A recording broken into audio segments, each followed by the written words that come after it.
ನಮಸ್ಕಾರ ಸ್ನೇಹಿತರೆ, welcome to my YouTube channel ಜ್ವಾಲಾಮುಖಿಗೆ ಸ್ವಾಗತ ಸುಸ್ವಾಗತ. ಎಲ್ಲ ಸೌಜನ್ಯ ಹೋರಾಟಗಾರರಿಗೂ, ಸತ್ಯದ ಪರ ಇರ್ತಕ್ಕಂಥ ಎಲ್ಲ ಹೋರಾಟಗಾರರಿಗೂ ಆರ್ಥಿಕವಾದ ಸ್ವಾಗತ. ನೋಡಿ ಸ್ನೇಹಿತರೆ, ಇಲ್ಲಿ ಸೌಜನ್ಯಳ ಹೆಸರು ಹೇಳ್ಕೊಂಡು ಏನೆಲ್ಲ ಮಾಡಕ್ಕೆ ಬಂದರು, ಯಾವ ಥರ ಸೌಜನ್ಯ ಹೋರಾಟಗಾರರನ್ನೇ ತೇಜವಾದ ಮಾಡಿದ್ರು, ಲಾಸ್ಟಿಗೆ ಯಾವ ಥರ ಆಗಿದೆ ಎಂಬುದರ ಬಗ್ಗೆ ಈ ಆಡಿಯೋದ ಮುಖಾಂತರ ನಿಮಗೆ ಸಿಗ್ಬೋದು ಅಂದ್ಕೊಂಡಿದ್ದೆ. ಇವರು ಏನೆಲ್ಲ ಷಡ್ಯಂತ್ರ ಮಾಡ್ತಾ ಇದ್ದಾರೆ, ಸೌಜನ್ಯಳ ಹೆಸರನ್ನು ಹೇಳ್ಕೊಂಡು ದುಡ್ಡು ಮಾಡಕ್ಕೆ ಬಂದ್ದಾರೆ ಅಂತಲ್ಲ ಅವರೇ ಪುಂಗ್ತಾ ಇದ್ರು. ಈಗ ಅವರಿಗೆ ಆಫ್ ಬಿಟ್ಟಿದ್ದಾರೆ. ದಯವಿಟ್ಟು ಈ ಆಡಿಯೋವನ್ನು ಕೇಳಿಸ್ಕೊಳ್ಳಿ, ಗೊತ್ತಾಗುತ್ತೆ ನಿಮಗೆಲ್ಲ. ಇನ್ನು ಮುಂದಿನ ದಿನಗಳಲ್ಲಿ ಸಾಕಷ್ಟು ಆಡಿಯೋಗಳು ಬರಲಿವೆ. ಮುಂದಿನ ದಿನಗಳಲ್ಲಿ ಸಾಕಷ್ಟು ಆಡಿಯೋಗಳು ಬರಲಿವೆ ನಮ್ಮ ಚಾನಲ್ ಮುಖಾಂತರ. ಈ ಕನಿಷ್ಠ ಗೋಡು ಎಂಬ ಹೆಣ್ಣು ಮಗಳು ಯಾವ ಥರ ಜನಗಳನ್ನು ಮಂಗ ಮಾಡ್ತಿದ್ರೋ, ಅಥವಾ ಅವರು ನಂಬಿಕೊಂಡಿರ್ತಕ್ಕಂಥ ಆ ಅಜ್ಜಿ ಮಂಗ ಮಾಡ್ತಿದ್ರು, ನಮಗಂತೂ ಗೊತ್ತಿಲ್ಲ. ಈ ಹಾಡಿದ ಮುಖಾಂತರ ನಿಮಗೇನಾದರೂ ಗೊತ್ತಾದರೆ ದಯವಿಟ್ಟು ಕಾಮೆಂಟ್ ಬಾಕ್ಸ್ ಖಾಲಿ ಇದೆ, ಕಾಮೆಂಟ್ ಮಾಡಿ ತಿಳಿಸಿ. ಇದರಲ್ಲಿ ಸೌಜನ್ಯಳನ್ನು ಹೆಸರು ಹೇಳ್ಕೊಂಡು ಸೌಜನ್ಯ ಹೋರಾಟಗಾರರನ್ನು ದಿಕ್ಕು ತಪ್ಪಿಸುವ ಒಂದು ದೊಡ್ಡ ಷಡ್ಯಂತ್ರ ಮಾಡ್ತಾಯಿದ್ರು. ಈಗ ಅವರು ಇಬ್ಬರ ಮಧ್ಯೆ ಯಾವ ಥರ ಬೆಂಕಿ ಹತ್ತಿಕೊಂಡಿದೆ ಅಂದರೆ ಹೇಳೋಕ್ಕಾಗಲ್ಲ ಬಿಡ್ರಿ, ಆ ಥರ ಬೆಂಕಿ ಹತ್ತಿಕೊಂಡಿದೆ. ಇನ್ನು ಮುಂದಿನ ದಿನಗಳಲ್ಲಿ ನಾನು ಸ್ನೇಹಿತರೆ ನಿಮಗೆ ಒಂದು ನಿಜಾಂಶ ಹೇಳಲೇಬೇಕು. ಆ ಅಜ್ಜಿನೇ ಮಾತಾಡ್ತಕ್ಕಂಥದ್ದು, ಅದೇನು ಅಂತಿದ್ರಲ್ಲ, ಆ ಅಜ್ಜಿನೇ ಹೇಳಿರ್ತಕ್ಕಂಥ ವಿಚಾರಗಳು ಬೇಜಾನಿದ್ದಾವೆ. ಬಟ್ ಸಮಯ ಸಂದರ್ಭಕ್ಕೆ ತಕ್ಕಂತೆ ಆಡಿಯೋಗಳನ್ನು ರಿಲೀಸ್ ಮಾಡ್ತಾ ಹೋಗ್ತಾ ಇದ್ದೀನಿ. ನನಗೆ ಭಾಳಷ್ಟು ಆಡಿಯೋಗಳು ಉಂಟು, ನಾನು ಮಾತಾಡಿದ್ದೀನಿ, ಬೇರೆಯವ್ರ ಹತ್ರ ಕೂಡ ಮಾತಾಡಿಸಿದ್ದೀನಿ. ಆ ಅಜ್ಜಿ ಸತ್ಯನೇ ಹೇಳಿದ್ದಾಳೆ. ಹೆಂಗೋ ಈ ಸತ್ಯ ಜನಗಳಿಗೆ ಅರ್ಥ ಆಗಲಿ ಎಂಬುದೇ ನಮ್ಮ ಉದ್ದೇಶ. ಜನಗಳಿಗೆ ಇಲ್ಲಿ ಸತ್ಯ ಇದೆ ಎಂಬುದನ್ನು ಜನಗಳಿಗೆ ಅರ್ಥ ಮಾಡುವ ಉದ್ದೇಶ ನಮ್ಮದು. ಅದನ್ನ ಬಿಟ್ಟರೆ ಬೇರೆ ಇನ್ನೇನು ಇಲ್ಲ. ಆ ಅಜ್ಜಿಗೆ ಯಾವ ಥರ ಬ್ಲ್ಯಾಕ್ ಮೇಲ್ ಮಾಡ್ತಾ ಇದ್ಲು, ಆ ಅಜ್ಜಿಗೆ ಕನಿಷ್ಠ ಗೂಡು ಬ್ಲ್ಯಾಕ್ ಮೇಲ್ ಮಾಡ್ತಾ ಇದ್ರಂತೆ, ಬ್ಲ್ಯಾಕ್ ಮೇಲ್ ಮಾಡ್ತಾ ಇದ್ರಂತೆ. ದುಡ್ಡು ಕೊಟ್ಟು ಇಲ್ಲದೆಲ್ಲ ಏನೇನೋ ಆಗ್ತಾಯಿದೆ. ದಯವಿಟ್ಟು ಈ ಆಡಿಯೋ ಕೇಳಿಸ್ಕೊಳ್ಳಿ, ನಿಮಗೆಲ್ಲ ಅರ್ಥ ಆಗುತ್ತೆ. ಯಾರು ಬ್ಲ್ಯಾಕ್ ಮೇಲ್ ಮಾಡಿದರು, ಯಾರು ಏನೆಲ್ಲ ಮಾಡಿದ್ರು ಎಂಬುದರ ಬಗ್ಗೆ ಇದರಿಂದ ನಿಮಗೆ ಗೊತ್ತಾಗುತ್ತೆ. 60 ವರ್ಷದ ಅಜ್ಜಿಯನ್ನು ಇಟ್ಟುಕೊಂಡು ಯಾವ ಥರ ತೇಜವಧೆ ಮಾಡಿದರು, ಯಾವ ಥರ ಏನೆಲ್ಲ ಮಾಡಿದರು ಎಂಬುದರ ಬಗ್ಗೆ ಆಡಿಯೋ ಮುಖಾಂತರ ತಿಳಿಸುವ ಒಂದು ಸಣ್ಣ ಪ್ರಯತ್ನ ಮಾಡ್ತಾ ಇದ್ದೀನಿ. ನಮಸ್ಕಾರ. ಈಗ ಆಡಿಯೋ ಕೇಳಿಸ್ಕೊಳ್ಳಿ.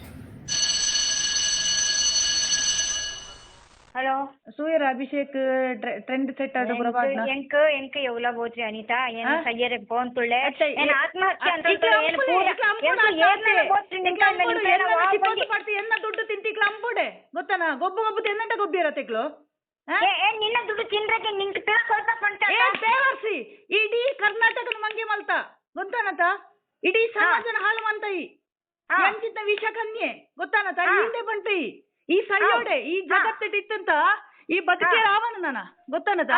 ಏನಿನ ಸಾಂಖ್ಯರ ಬತ್ನಾಕ್ತು, ಏನಿನ ಬುದ್ಧಿನ ಜನಕ್ಳಿಗೆ ತಿಳಿಸಾರ ಬತ್ನ ನಾಟಕ ಅಂದ ಇಷ್ಟ ಊಟ ಆತ ಯೂಟ್ಯೂಬ್ ಬಿಡು ಪೂರ ಪಂಟ ಆತ ಇಟ್ಟೆ ಬಂತೆ ಏನ್ ಸೈತ ನಿನ್ನ ಪುದಾರ ಬರತಿತ್ತ ಸೈಲಪ್ಪೋ ಈ ಬದುಕು ತಿಟ್ಟಂತ.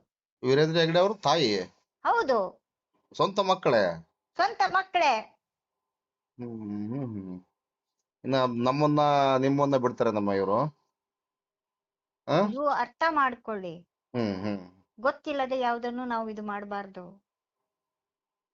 ಒಂದು ವೀರೇಂದ್ರ ಹೆಗ್ಡೆ ಹೆಂಡತಿಗೂ ಇವನು ಹರ್ಷೇಂದ್ರ ಗನ್ ಇಟ್ಕೊಂಡಿದ್ದಾನೆ.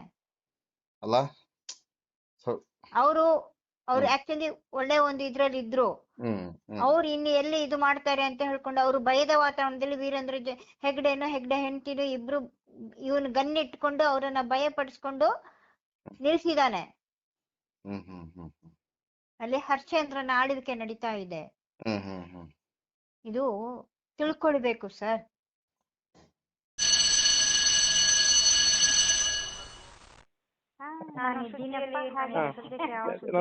ಏನಾಗಿದೆ ಅಂತ ಹೇಳಿದ್ರೆ ಅನಿತಾ ಕಾಸರಗೋಡು ತುಂಬಾ ಅವಾಂತರ ಮಾಡಿ ಹಾಕಿದಾಳೆ. ಹೌದಾ? ಅವ್ರದ್ದು ಏನ್ ಮಾಡಿದ್ರು? ನನ್ನನ್ನ ನೋಡ್ಕೊಳ್ತೀನಿ ಅಂತ ಹೇಳ್ಕೊಂಡು ಸುಜಾತನ ಎಲ್ಲಾ ಇದನ್ನು ನಾನು ನೋಡ್ಕೊಳ್ತೀನಿ ಅಂತ ಯೂಟ್ಯೂಬ್ ಅಲ್ಲಿ ಹರಿಬಿಟ್ಟು ಅವರು ಕೆಲಸ ಮಾಡದಿದ್ರು ದುಡಿಯದಿದ್ರು ಪರವಾಗಿಲ್ಲ ನಾನ್ ನೋಡ್ಕೊಳ್ತೀನಿ ಅಂತ ಹೇಳಿಬಿಟ್ಟು ಎಲ್ಲ ಅವಳ ಯೂಟ್ಯೂಬ್ ಅಲ್ಲಿ ಹರಿಬಿಟ್ಟು ಹಾ. ಅವ್ರದ್ದು ಏನೇ ಆದ್ರೂ ನಾನೇ ಇದು ಮಾಡ್ಕೊಳ್ಳೋದು, ನನ್ನ ಪರ್ಮಿಷನ್ ಇಲ್ಲದೆ ಏನಿದೆ ಅಂತ ಯೂಟ್ಯೂಬ್ ಅಲ್ಲಿ ಹರಿಬಿಟ್ಲು. ಹಾ ಹಾ ಅದಾದ ಮೇಲೆ ನನ್ಗೇನು ನೋಡ್ಕೊಂಡಿದ್ದು ಏನೂ ಇಲ್ಲ ಇಲ್ಲಿ, ಹಾ, ನನ್ನನ್ನ ಏನು ನೋಡ್ಕೊಂಡಿಲ್ಲ. ಮೊನ್ನೆ ಯಾವುದೋ ಒಂದು ವಿಚಾರಕ್ಕೆ ವಿಜಯನಾರಾವಿ ಅಂತ ಅವಳು ಒಂದು ಇದಕ್ಕೆ ಒಂದು ವಾಯ್ಸ್ ಮೆಸೇಜ್ ಹಾಕ್ಬಿಟ್ಟಿದ್ದಾಳೆ. ಹ್ಮ್ ಹ್ಮ್ ಸುಜಾತ ಒಟ್ಟಿಗೆ ನಾನು 10,000 ಕೊಟ್ಟಿದ್ದೀನಿ ಅಂತ. ಹಾ ನೋಡಿ, ಹಾ ಕೊಟ್ಟಿದ್ದಾರಾ? ಅಂಗಡಿ ಮಾಡಕ್ಕೆ ಅಂತ 5,000 ಕೊಟ್ಟಿದ್ದು, ಅಂಗಡಿಗೆ ಅಡ್ವಾನ್ಸ್ ಅಂತ ಅಡ್ವಾನ್ಸ್ ಅಂದ್ರೆ ಹಾ. ಇರ್ಲಿ ಅಂತ. ಯಾರು ಕೊಟ್ಟಿದ್ದು? ನಾನು ಅಂಗಡಿ ಇವಳು ಕೊಟ್ಟಿದ್ಲು, ಅದು ವಾಪಸ್ ಹೋಗುತ್ತೆ, ಅದು ಇನ್ನೂ ನಾನು ರಿಟರ್ನ್ ತಗೊಂಡಿಲ್ಲ. ಅದು ಹಾ, ಹಾ. ಕೊಟ್ಟಿದ್ದೀನಿ, ರಿಟರ್ನ್ ಕೊಡ್ತೀನಿ. ಇನ್ನು ಉಳಿದಿದ್ದು 5,000 ಬಿಲ್ ಹಾಕಿದಾಳೆ. ಮನೆಯಲ್ಲಿ ಏನು ಇದಿಲ್ಲ, ಇವಳು ನೋಡ್ಕೊಳ್ತೀನಿ ಅಂತ ಹೇಳಿದ ಮೇಲೆ ಇವಳು ಈ ರೀತಿ ಲೆಕ್ಕಾಚಾರ ಹಾಕ್ತಾಳೆ ಅಂದ್ರೆ ಇನ್ನು ನಾವು ಅವಳು ನಮ್ಮನ್ನ ಇದು ಮಾಡಿದ್ರೆ ಇನ್ನು ಮುಂದಕ್ಕೆ ಇನ್ನು ಜಾಸ್ತಿ ಆಗಲ್ವಾ ಲೆಕ್ಕ? ಹ್ಮ್ ಈಗ ನೀವು ನನ್ನನ್ನ ನೋಡ್ಕೊಳ್ತೀರಿ ಅಂದ್ರೆ ಲೆಕ್ಕಾಚಾರ ಇರಬಾರ್ದಲ್ವಾ? ಹ್ಮ್ ಹೌದು. ಇದು ಲೆಕ್ಕಾಚಾರ. ನಾನು ಅಷ್ಟು ಕೊಟ್ಟಿದ್ದೀನಿ ಅಂತ ವಾಯ್ಸ್ ಮೆಸೇಜ್ ಹಾಕಿದ್ಲು. ನನಗೆ ತುಂಬಾ ನೋವಾಗೋಗ್ಬಿಡ್ತು. ನಾನು ಏನೋ ಮಾಡ್ಕೊಂಡು ಹೋಗ್ತಾ ಇದ್ದೆ ಅಲ್ವಾ, ನಾನೇನೋ ಮಾಡ್ಕೊಂತೀನಿ ಊರೆಲ್ಲ. ಆಮೇಲೆ ನಾಗಪ್ಪ ಇನ್ನೊಂದು ಇದ್ರಲ್ಲಿ ಹೇಳಿದಾಳೆ, ನಾನು ದೊರೆರಾಜು ಹತ್ರ ಯಾರು ಹಲೋ ಕೇಳಿಸ್ತದೆ. ನಾನು ದೊರೆರಾಜು ಸರ್ ಹತ್ರ ಹೋಗಿದ್ದೆ ನಾನು. ಯಾವಾಗ? Last time. ಅದೀಗ 15 ದಿವಸದಿಂದ ಹೋಗಿದ್ರಲ್ಲ? ಅಲ್ಲ, ಧರ್ಮಸ್ಥಳದ್ದು ಇದ್ರ ಬಗ್ಗೆ ನಂದು ಅದೇ ಬೆಳ್ತಂಗಡಿ ಇದೆಯಲ್ಲ, ಏನು ಇದಂತ ಇದು ಅಷ್ಟೊತ್ತಿಗೆ ನಾನು ಬರ್ತೀನಿ ಅಂತ ಇವಳು ಹೋಗಿದ್ವಿ. ಇವಳನ್ನು ಕರ್ಕೊಂಡು ಹೋಗಿದ್ದೆ, ಒಳ್ಳೆ ಇದ್ದಾಳಲ್ಲ ಅಂತ ನಾನು ಕರ್ಕೊಂಡು ಹೋದೆ. ಅಲ್ಲಿ ಹೋಗಿ ನಾವೇನೋ ಮಾತಾಡ್ತಾ ಇದೀವಿ, ನಾನು ಹೇಳ್ಬಾರ್ದು, ಅಲ್ಲಿ ನಿಂತ್ಕೊಂಡು ಈ ಕಡೆಯಿಂದ ವಿಡಿಯೋ ಮಾಡ್ತಾ ಇದ್ದಾಳೆ. ಮಾಡ್ಕೊಂಡು ಇದು ಮಾಡ್ಕೊಂಡು ಅಲ್ಲಿಂದ ಯಾರಿಗೋ ಇದಕ್ಕೆ ಶೃಂಗೇರಿಯ ಯಾರ ಫ್ರೆಂಡ್ ಅಂತೆ, ಅವಳಿಗೆ ಕಳ್ಸಿದಾಳಂತೆ. ಅವಳಿಗೆ ಕಳ್ಸಿದಾಳು. ಅವಳು ಏನ್ ಮಾಡ್ತಾಳೆ, ವಿಜಯನಾರಾಯಣಿಗೆ ಕಳ್ಸಿಬಿಟ್ಟು ಅವಳು ಏನ್ ಮಾಡ್ತಾ ಇದ್ದಾಳೆ, ಅವಳನ್ನ ಬ್ಲಾಕ್ ಈಗ ಹೇಳಿದ್ದು ಒಂದು ಇದೆಯಲ್ವಾ, ಇನ್ನು ಅದು ಹರ್ಷೇಂದ್ರನಿಗೆ ಗೊತ್ತಾದ್ರೆ ಇನ್ನು ನನ್ನನ್ನ ಮತ್ತೆ ಬಿಡ್ತಾರಾ? ಅಲ್ಲ ಹೇಳಿದ್ದು ಇದು ತಪ್ಪಲ್ವಾ ಅವಳು ಮಾಡೋದು? ಇಲ್ಲ ತಪ್ಪದು. ನನ್ನ ಪರ್ಸನ್ ನಾನ್ ಏನ್ ಮಾಡ್ತಾ ಇದ್ದೀನಿ, ಇವಳು ಯಾಕೆ ನಾವು ಕಾನ್ಫಿಡೆನ್ಶಿಯಲ್ ಆಗಿ ನಾವೇನ್ ಮಾಡ್ಬೇಕು ಮಾಡಕ್ಕೆ ಹೊರಟ್ರೆ ಇವಳು ಈ ರೀತಿ ಯೂಟ್ಯೂಬ್ ಅಲ್ಲಿ ಇವಳ ಒಂದು ಇದ್ರಲ್ಲಿ ಹರಿಸ್ಕೊಂಡು ಎಲ್ಲಾ ಕಡೆಗೂ ಇದು ಮಾಡಿದ್ರೆ ನಾನು ಏನ್ ತಿಳ್ಕೊಳ್ಳಲ್ಲ. ನಾನು ಇರೋದು ಒಂಟಿ. ಮನೆ ಓನರು ನನ್ಗೆ ಸಾಥ್ ಕೊಟ್ರು. ನನ್ ಮನೆ ಓನರ್ ಅವರದೇನೋ ಹೋಟೆಲ್ಗಳೆಲ್ಲ ಇದಾವೆ, ಅಲ್ಲಿಗೆ ಬಂದು ಕೂತ್ಕೊಳ್ಳಿ ಅಂದ್ರು.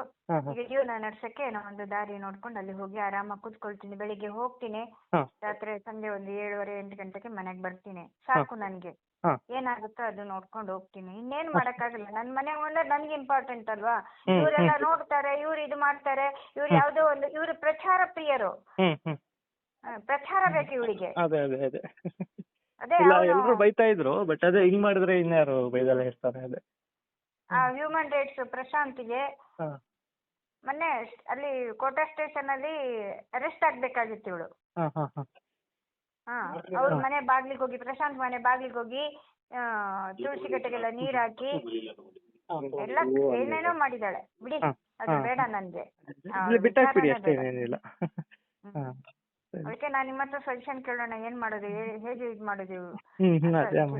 ಇವ್ರು ಹೇಳಿದಾರೆ, ಅಜ್ಜ ಸರ್ ಹೇಳಿದಾರಲ್ಲ, ಹಂಗೆ ಇದ್ ಮಾಡ್ಬಿಡಿ, ಒಳ್ಳೇದೇ, ದೂರ ಇಟ್ಬಿಡಿ ಸುಮ್ಮನೆ.